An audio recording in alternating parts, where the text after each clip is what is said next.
Hello दोस्तों, यथार्थ Hindi education classes में आप सभी का स्वागत है। आज की क्लास में हम हिंदी साहित्य के महत्वपूर्ण प्रश्न पढ़ेंगे जो हिंदी टीजीटी पीजीटी के लिए काफ़ी इंपॉर्टेंट है। तो चलिए स्टार्ट करते हैं अपनी आज की क्लास को। पहला प्रश्न है, तू है गगन विस्तीर्ण तो मैं एक तारा क्षुद्र हूँ। यह पंक्ति किसके द्वारा लिखी गई है? इसके लेखक आपको बताने हैं कि यह पंक्ति किसने लिखी है। ऑप्शन आपको इसमें दिए गए हैं। इसके लिए देखते हैं राइट आंसर। इसके लिए राइट आंसर ऑप्शन बी है, गया प्रसाद शुक्ल स्नेही के द्वारा यह पंक्ति लिखी गई है। तू है गगन विस्तीर्ण तो मैं एक तारा क्षुद्र हूँ, गया प्रसाद शुक्ल स्नेही की यह पंक्ति है।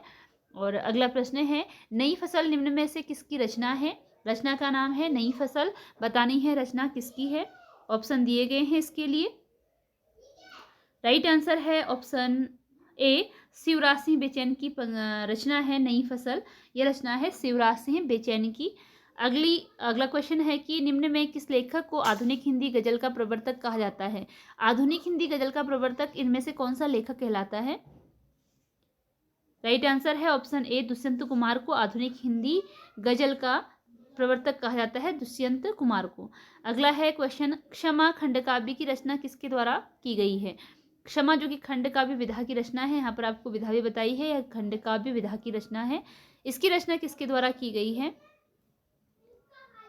राइट आंसर है इसके लिए ऑप्शन सी, सुनीता जैन। क्षमा जो खंडकाव्य है इसकी रचना की है सुनीता जैन ने। अगला प्रश्न है, गलत पते की चिट्ठी निम्न में किसकी रचना है? गलत पते की चिट्ठी, रचना का नाम है गलत पते की चिट्ठी। यह रचना किसकी है बताना है। देखते हैं इसका राइट आंसर क्या है। राइट आंसर है ऑप्शन डी, अनामिका। गलत पते की चिट्ठी जो रचना है यह लिखी गई है अनामिका के द्वारा, गलत पते की चिट्ठी। अगला प्रश्न है, निम्न में किसे हिंदी का प्रथम दलित कवि माना जाता है? हिंदी का प्रथम दलित कवि किसे माना जाता है इनमें से? राइट आंसर है ऑप्शन ए, संत रविदास को। संत रविदास को हिंदी का प्रथम दलित कवि माना जाता है। अगला प्रश्न है, निम्न में कौन एक सही सुमेलित नहीं है? जो एक सही सुमेलित नहीं है, नहीं वाला बताना है। रचनाएं दी गई हैं और उनके रचनाकार इसमें दिए हैं, आपको बताना है कौन सा सही नहीं है। तो राइट आंसर इसमें ऑप्शन डी है, साये में धूप। जो ये रचना है यह त्रिलोचन की दी गई है, यह रचना त्रिलोचन की नहीं है। इसके अतिरिक्त अपरिचित उजाले प्रभा खेतान की रचना है, बयान कमल कुमार की रचना है, धूप के हस्ताक्षर ज्ञान प्रकाश विवेक की रचना है। और जो ऑप्शन डी है ये गलत है। अगला है, साये में धूप किसकी रचना है? यहाँ फिर रचना का नाम आता है कि साये में धूप किसकी रचना है। इसकी रचनाकार साये में धूप। राइट आंसर है इसके लिए ऑप्शन सी, दुष्यंत कुमार। दुष्यंत कुमार की रचना का नाम है साये में धूप। ऑप्शन सी राइट आंसर है। अगला क्वेश्चन है, सुनीता जैन द्वारा रचित खंडकाव्य क्षमा में निम्न में किसकी कथा का वर्णन है? जो सुनीता जैन की रचना है क्षमा, जो कि खंडकाव्य विधा की है, तो इसमें किसकी कथा का वर्णन है? इसके लिए ऑप्शन दिए गए हैं और राइट आंसर है इसका ऑप्शन डी, ए और बी दोनों, यानी कि तुलसीदास और रत्नावली। रत्नावली तुलसीदास की पत्नी थी, तो उनकी कथा का वर्णन क्षमा खंड काव्य में मिलता है। अगला प्रश्न है, लक्ष्मीकांत वर्मा का कृतित्व जितना बड़ा है उतना ही अस्त व्यस्त है। उपयुक्त कथन किसका है? ये कथन बताना है किसका है। लक्ष्मीकांत वर्मा का कृतित्व जितना बड़ा है उतना ही अस्त व्यस्त है, तो कथन किसका है यह? राइट आंसर ऑप्शन ए है, रामस्वरूप चतुर्वेदी का यह कथन है कि लक्ष्मीकांत का जितना बड़ा है उतना ही अस्त व्यस्त है। फिर है अगला क्वेश्चन कि निम्न है यहाँ पर, ये निम्न में से कौन सी एक रचना रामदास मिश्र की है? कौन सी रचना है कि जो रामदास मिश्र की रचना है इनमें से? तो राइट आंसर है इसके लिए ऑप्शन ए, हंसी ओंठ पर आंखें नम हैं। यह रामदास मिश्र की रचना है। अगला प्रश्न है, निम्न में कौन सी रचना सुदामा पांडे धूमिल की नहीं? जो नहीं है वह बतानी है। राइट आंसर है इसके लिए ऑप्शन डी, देहात से हटकर। यह रचना सुदामा पांडे धूमिल की नहीं है। इसके अतिरिक्त जो रचनाएं हैं, संसद से सड़क तक, कल सुनना मुझे, सुदामा पांडे का प्रजातंत्र, ये रचनाएं सुदामा पांडे धूमिल की हैं, नहीं है जो ये है। अगला प्रश्न है, समकालीन कविता को निम्न में किसके द्वारा साठोत्तरी कविता कहा गया है? समकालीन कविता को किसने साठोत्तरी कविता के नाम से पुकारा है? राइट आंसर है इसके लिए ऑप्शन डी, ए और बी दोनों, यानी कि डॉक्टर विशंभरनाथ उपाध्याय और डॉक्टर बच्चन सिंह सब दोनों ने ही समकालीन कविता को साठोत्तरी कविता कहा है। आह से मेरी बड़ी हो तुम कविता किसके द्वारा लिखी गई है? कविता का नाम है आह से मेरी बड़ी हो तुम, किसके द्वारा लिखी गई है बताना है। राइट आंसर है इसके लिए ऑप्शन ए, सर्वेश्वर दयाल सक्सेना की यह रचना है। Option A, Sarveshwar Dayal Saxena. अगला प्रश्न है, समकालीन कविता आंदोलन की प्रवर्तक कौन माने जाते हैं? समकालीन कविता आंदोलन के प्रवर्तक निम्न में कौन माने जाते हैं? राइट आंसर है इसके लिए ऑप्शन डी, विश्वंभरनाथ उपाध्याय। विश्वंभरनाथ उपाध्याय इसका आंसर था। अगला प्रश्न है, सूर्य का स्वागत निम्न में किसकी रचना है? रचना का नाम है सूर्य का स्वागत, किसकी रचना है बताना है। राइट आंसर है इसके लिए ऑप्शन सी, दुष्यंत कुमार की रचना का नाम है सूर्य का स्वागत, दुष्यंत कुमार। ओ जनमन के सजग चितेरे, रचना का नाम है ओ जनमन के सजग चितेरे, किसके द्वारा लिखी गई है? ओ जनमन के सजग चितेरे। इसके लिए राइट आंसर है ऑप्शन ए, नागार्जुन की रचना है ओ जनमन के सजग चितेरे, ऑप्शन ए नागार्जुन। अगला प्रश्न है, नागार्जुन ने ओ जनमन के सजग चितेरे कविता किसके लिए लिखी थी? नागार्जुन ने किसको संबोधित करते हुए यह कविता लिखी थी, ओ जनमन के सजग चितेरे? इसके लिए राइट आंसर ऑप्शन ए है, केदारनाथ अग्रवाल के लिए लिखी थी इन्होंने यह रचना ओ जनमन के सजग चितेरे। यह रचना केदारनाथ अग्रवाल को संबोधित करते हुए लिखी थी। अगला प्रश्न है, उठा हुआ सिर, चौड़ी छाती, लंबी बाहें, सधे कदम, तेजी से टेढ़ी मेढ़ी राहें, जीवन इसका जो कुछ है पद पर बिखरा है, तप तप कर ही भट्टी में सोना निखरा है, उपरोक्त पंक्ति निम्न में से किस कवि के द्वारा लिखी गई हैं? राइट आंसर है इसके लिए ऑप्शन ए, त्रिलोचन के द्वारा लिखी गई यह पंक्तियां हैं त्रिलोचन। निम्न में कौन वल्लभाचार्य का शिष्य नहीं है? जो एक वल्लभाचार्य का शिष्य नहीं है वह बताना है। राइट आंसर है इसके लिए ऑप्शन डी, चतुर्भुज दास जो हैं यह वल्लभाचार्य के शिष्य नहीं है, ऑप्शन डी राइट आंसर है इसके लिए। सूरदास, परमानंद दास, कृष्णदास, सूर और कुंभन दास, सूरदास, कुंभन दास, परमानंद दास, कृष्णदास ये वल्लभाचार्य के शिष्य हैं। तो चतुर्भुज दास जी विठल स्वामी के शिष्य हैं। अगला है, निम्न में कौन किसके द्वारा सूरदास को स्त्री चरित्र का विशाल, सूरसागर को स्त्री चरित्र का विशाल काव्य कहा गया है? सूरसागर जो कि सूरदास की प्रसिद्ध रचना है, इसे स्त्री चरित्र का विशाल काव्य किसने कहा है? राइट आंसर है ऑप्शन बी, हजारी प्रसाद द्विवेदी ने सूरसागर को स्त्री चरित्र का विशाल सागर कहा है, विशाल काव्य कहा है। अगला प्रश्न है, सूरदास ने अपनी किस रचना में अपनी वंश परंपरा के बारे में बताया है? कौन सी रचना है सूरदास की जिसमें उन्होंने स्वयं का वंश बताया है कि वो किस वंश से संबंधित हैं? इसके लिए राइट आंसर है ऑप्शन ए, साहित्य लहरी। साहित्य लहरी में वो स्वयं के वंश के बारे में बताते हैं। अगला प्रश्न है, सूरदास ने साहित्य लहरी में स्वयं को किसका वंशज बताया है? साहित्य लहरी में उन्होंने अपने वंश के बारे में बताया है, तो स्वयं को किसका वंशज उन्होंने बताया है? राइट आंसर है इसके लिए ऑप्शन बी, चंद्रवरदाई का वंशज बताया है सूरदास ने स्वयं को साहित्य लहरी में। अष्टछाप की स्थापना किस वर्ष हुई? अष्टछाप की स्थापना किस वर्ष हुई? राइट आंसर है इसके लिए ऑप्शन डी, 1965 में अष्टछाप की स्थापना हुई, ऑप्शन डी 1965। तुलसीदास को कली काल का वाल्मीकि, यहाँ पर काली हो गया है, कली है, कली काल का वाल्मीकि किसके द्वारा कहा गया है? तुलसीदास को कलिकाल का वाल्मीकि किसने कहा है? राइट आंसर है ऑप्शन सी, नाभादास के द्वारा तुलसीदास को कलिकाल का वाल्मीकि कहा गया है, नाभादास के द्वारा। कविता करके तुलसी न लसे, कविता लसी पा तुलसी की कला, यह कथन किसका है? कविता करके तुलसी न लसे, कविता लसी पा तुलसी की कला, यह कथन किसका है? राइट आंसर है ऑप्शन बी, अयोध्या सिंह उपाध्याय हरिऔध का यह कथन है।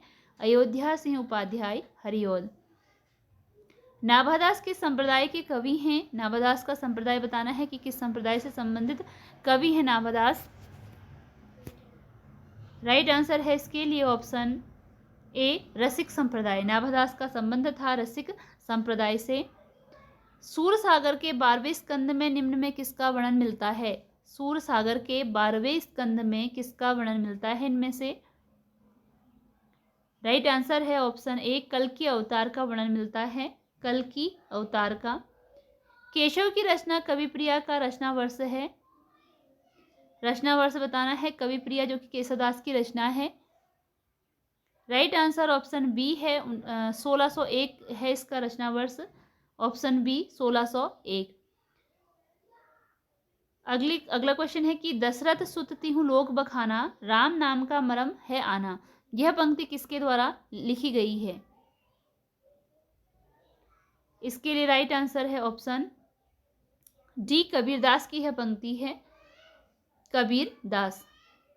अगला प्रश्न है जाके प्रिय न राम वैदेही पंक्ति किस रचना से ली गई है? ये सारी रचनाएं तुलसीदास की है, तो यह पंक्ति इनकी किस रचना से ली गई है? राइट आंसर ऑप्शन डी है, विनय पत्रिका से यह पंक्ति ली गई है, विनय पत्रिका। अगला प्रश्न है वीर सिंह देव चरित्र। वीर सिंह देव चरित्र निम्न में किसकी रचना है? वीर सिंह देव चरित्र। राइट आंसर है ऑप्शन बी, केशवदास की रचना है वीर सिंह देव चरित्र। ऑप्शन बी केशवदास की रचना है। निम्न में कौन एक सही सुमेलित नहीं है? जो सही सुमेलित नहीं है वह बताना है। सही सुमेलित जो नहीं है, इसके लिए राइट आंसर है ऑप्शन डी, शिवा बावनी केशवदास की रचना नहीं है।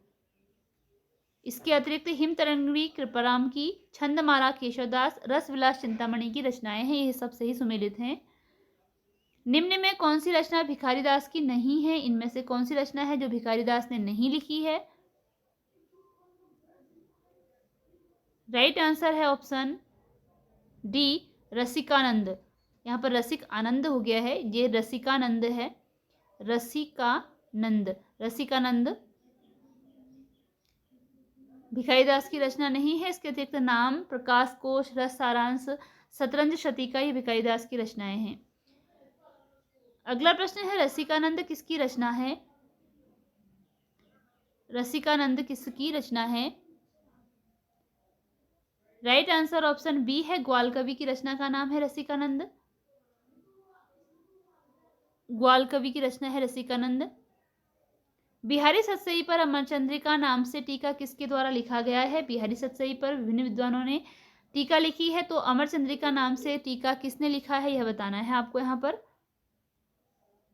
राइट आंसर है ऑप्शन बी, सुरती मिश्र ने लिखा है बिहारी चंद्रिका पर, बिहारी सतसई पर अमरचंद्रिका के नाम से टीका सुरती मिश्र ने लिखी है। शांत पथिक निम्न में किसके द्वारा लिखी गई रचना है? यह शांत नहीं है, श्रांत है। शांत पथिक किसके द्वारा लिखी गई रचना है? राइट आंसर है इसके लिए ऑप्शन सी, श्रीधर पाठक की रचना है शांत पथिक। ऑप्शन सी, श्रीधर पाठक। काव्य मंजूषा के लेखक कौन हैं? काव्य मंजूषा के लेखक बताने हैं। इसके लिए राइट आंसर ऑप्शन ए है, महावीर प्रसाद द्विवेदी की रचना है काव्य मंजूषा, महावीर प्रसाद द्विवेदी। भौमासुर वध किसकी रचना है? भौमासुर वध किसकी रचना है? इसका राइट आंसर है ऑप्शन बी, कामता प्रसाद गुरु की रचना है भौमासुर वध। कामता प्रसाद गुरु की रचना है भौमासुर वध। निम्न में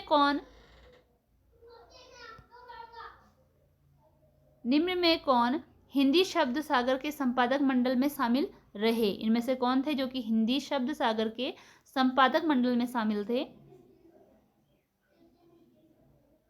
राइट आंसर है ऑप्शन ए, लाला भगवान दीन। ये हिंदी शब्द सागर के संपादक मंडल में शामिल थे। रामचरित चिंतामणि किस विधा की रचना है? रामचरित चिंतामणि किस विधा की रचना है? राइट आंसर है ऑप्शन सी, प्रबंध काव्य विधा की रचना है। रामचरित चिंतामणि प्रबंध काव्य विधा की रचना है। अयोध्या सिंह उपाध्याय हरिऔध की कौन सी रचना मुहावरेदार भाषा में लिखी गई है? इनमें से कौन सी रचना है अयोध्या सिंह उपाध्याय हरिऔध की जो कि मुहावरेदार भाषा में लिखी गई है? राइट आंसर है ऑप्शन डी, चौखे चौपदे। यह मुहावरेदार भाषा में लिखी गई रचना है अयोध्या सिंह उपाध्याय हरिऔध की। निम्न में किस कवि को साहित्य वाचस्पति की उपाधि प्राप्त है? साहित्य वाचस्पति के नाम से जाना जाता है। ऑप्शन बी, लोचन प्रसाद पांडे को साहित्य वाचस्पति की उपाधि प्राप्त है। किस कवि के द्वारा स्वयं को कौटुंबिक कवि मात्र कहा गया है? स्वयं को कौटुंबिक कवि मात्र कहा है। ऑप्शन डी, मैथिली शरण गुप्त ने स्वयं को कौटुंबिक कवि मात्र कहा है। मैथिली शरण गुप्त की रचना भारत भारती की कथा वस्तु कितने भागों में है?